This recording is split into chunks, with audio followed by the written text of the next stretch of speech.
जीवित परमेश्वर पिता का प्रेम पत्र सपन्या नबी की पुस्तक अध्याय 3। हाय बलवा करने वाली और अशुद्ध और अंधेर से भरी हुई नगरी, उसने मेरी नहीं सुनी, उसने ताड़ना से भी नहीं माना, उसने यहोवा पर भरोसा नहीं रखा, वह अपने परमेश्वर के समीप नहीं आई। उसके हाकिम गरजने वाले सिंह ठहरे, उसके न्यायी सांझ को आहर करने वाले भेड़िए हैं जो सवेरे के लिए कुछ नहीं छोड़ते। उसके भविष्यवक्ता व्यर्थ बकने वाले और विश्वासघाती है। उसके याजकों ने पवित्र स्थान को अशुद्ध किया और व्यवस्था में खींच खांच की है। यहोवा जो उसके बीच में है वह धर्मी है, वह कुटिलता न करेगा, वह अपना न्याय प्रति भोर प्रकट करता है और चुकता नहीं, परंतु कुटिल जन को लज्जा आती ही नहीं। मैंने अन्य जातियों को यहाँ तक नाश किया कि उनके कोने वाले गुम्मट उजड़ गए। मैंने उनकी सड़कों को यहाँ तक सुनी किया कि कोई उन पर नहीं चलता। उनके नगर यहाँ तक नाश हुए कि उनमें कोई मनुष्य वरन कोई भी प्राणी नहीं रहा। मैंने कहा, अब तू मेरा भय मानेगी और मेरी ताड़ना अंगीकार करेगी, जिससे उसका निवास स्थान उस सब के अनुसार जो मैंने ठहराया था नष्ट न हो, परंतु वे सब प्रकार के बुरे बुरे काम यत्न से करने लगे। इस कारण यहोवा की यह वाणी है, जब तक मैं नाश करने को न उठूं, तब तक तुम मेरी बाट जोहते रहो। मैंने यह ठाना है कि जाति जाति के और राज्य राज्य के लोगों को मैं इकट्ठा करूं कि उन पर अपने क्रोध की आग पूरी रीति से भड़काऊं, क्योंकि सारी पृथ्वी मेरी जलन की आग से भस्म हो जाएगी। उस समय मैं देश देश के लोगों से एक नई और शुद्ध भाषा बुलवाऊंगा कि वे सब के सब यहोवा से प्रार्थना करें और एक मन से कंधे से कंधा मिलाए हुए उसकी सेवा करें।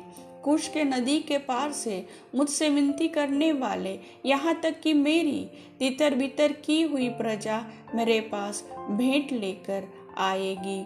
उस दिन तू अपने सब बड़े से बड़े कामों से जिन्हें करके तू मुझसे फिर गई थी, फिर लज्जित न होगी।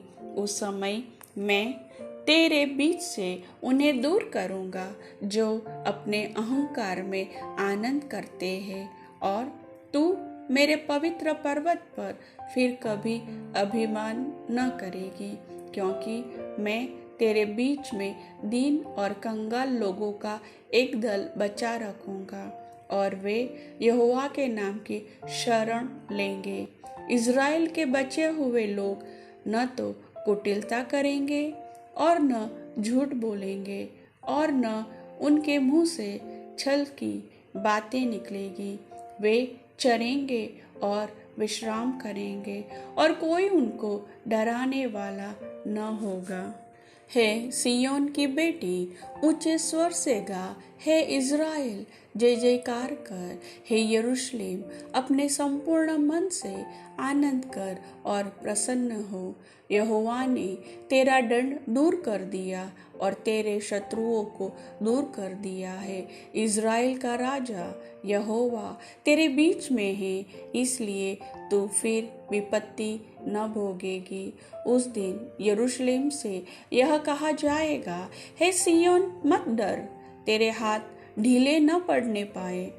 तेरा परमेश्वर यहोवा तेरे बीच में है, वह उद्धार करने में पराक्रमी है। वह तेरे कारण आनंद से मगन होगा, वह अपने प्रेम के मारे चुप रहेगा, फिर ऊंचे स्वर से गाता हुआ तेरे कारण मगन होगा।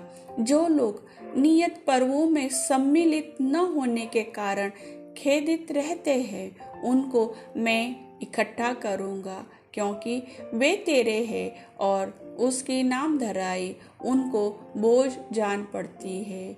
उस समय मैं उन सभी से जो तुझे दुख देते हैं उचित बर्ताव करूँगा, और मैं लंगड़ों को चंगा करूँगा और बरबस निकाले हुओं को इकट्ठा करूँगा, और जिनकी लज्जा की चर्चा सारी पृथ्वी पर फैली है उनकी प्रशंसा और कीर्ति सब कहीं फैलाऊंगा।